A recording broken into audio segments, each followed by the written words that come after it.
ওটা শুনি সুৰা কওকচোন প্ৰভু অকস্মাতে কিবা হেতু মোক কৰিলে স্মৰণ সুৰা শুনি প্ৰভু জগত সঞ্চালনত আমাক সহায় কৰিবৰ বাবে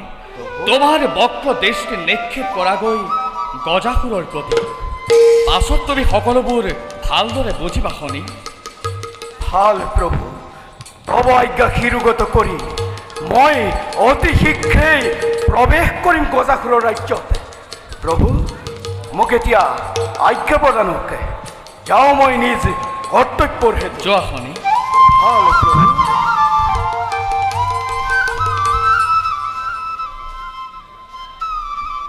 যাওঁ যাওঁ এবে গজাসুৰৰ উদৰৰ পৰা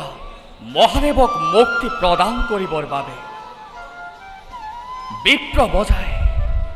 বিপ্ৰ বেশে বাংশী বজাই বিভোৰ কৰি গজাসুৰক সত্যত আমি কৰিম আবদ্ধ যদি গজাসুৰে স্ব ইচ্ছাই মহাদেৱক মুক্তি কৰি নিদিয়ে তেন্তে অস্ত্ৰ ধাৰণ কৰিবৰ বাবে আমি নহম কুণ্ঠিত যাওঁ এবে গজাসুৰৰ সমীপে